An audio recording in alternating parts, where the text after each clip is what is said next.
So good day everyone. So today we are going to show you how I propagate sundews using leaf cuttings.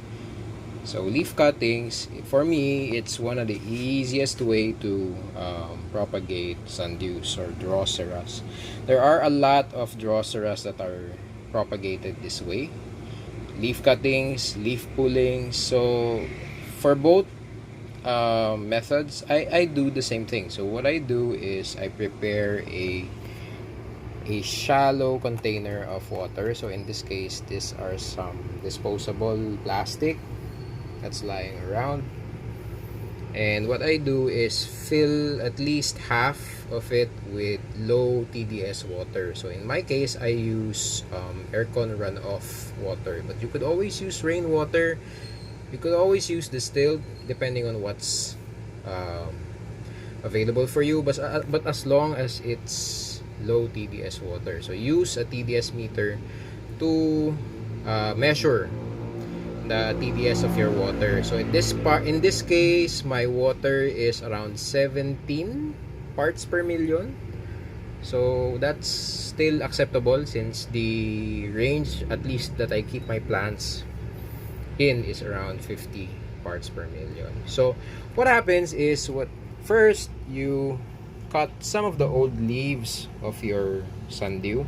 So what I do is I usually pick the ones that are still pretty much alive and green, sometimes even not the one that's too green. So like this one, as long as it's not very much wilted already. So these two are good candidates. And what I do is I cut them off from the end so it doesn't look bad, and then cut them into small strips like this one, small pieces. So after a few weeks, what you will see is that they would develop some plantlet already, just like these ones. Okay, so it's starting to form into a new plant. So one thing that you have to watch out is just remove any algae that you would see developing in the water. So if it's a bit dirty already, what you could do is just replace the water with a new one. So they're not really gonna make a fuss out of it if you take them out of the water.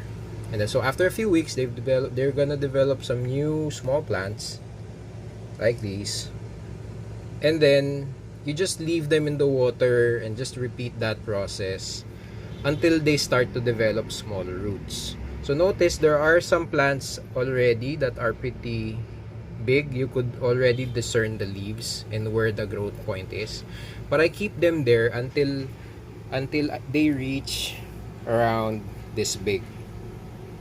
So that at least this is a reference on how big they are before I move them to another container.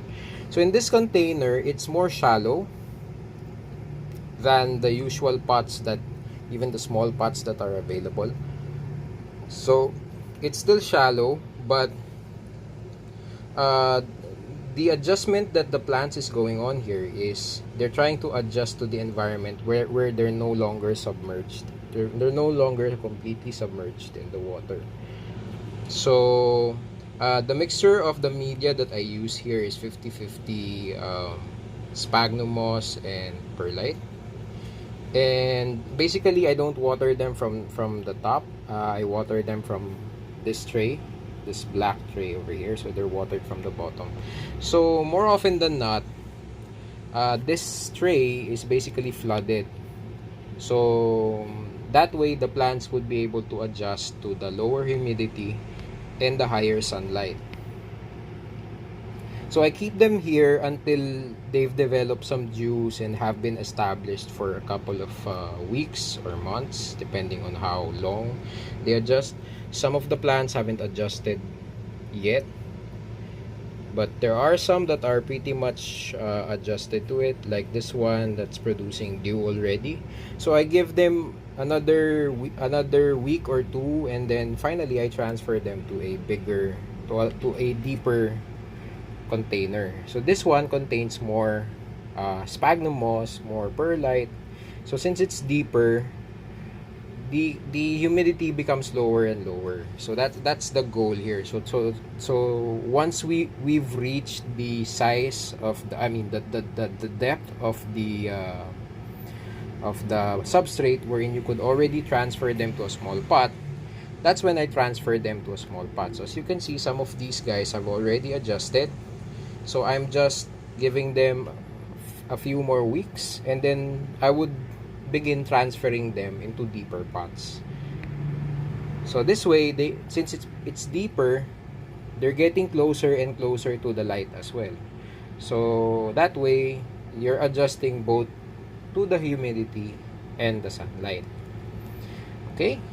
So what I've also found for Drosera, so this is true for any Drosera that you want to do leaf cuttings to. So I've done this for Paradoxas, for Exbelicianas, for Filiformis, and for Adelaide. One thing that I also noticed in leaf cuttings for Drosera is that temperature actually plays a big role on how fast they will start developing new plants from the cuttings. So for Drosera Adelaide, when I first started, this was inside my room. So my room is an air-conditioned room. So the room is usually on the low 20s. And I found that on the low 20s, they don't develop as fast as when I place them in a room wherein there's still an air condition, but it's not on most of the time. So here in this environment, it's on the high 20s for the most part. So unlike on my room, it's around 20 to 25 for most of the time. So I noticed that for high 20s, the tropical Sundews develop faster, while on the low 20s, the temperate Sundews develop faster. So the Filiformis, the Drosera Exbeliciana, they tend to develop faster if they're kept in a low 20s environment. So yeah, so I hope you've learned something today, and I hope you guys try this out, and I wish you all good luck. And if you haven't done already, please subscribe to the channel. Please give this video a thumbs up, and I will see you guys soon. Peace.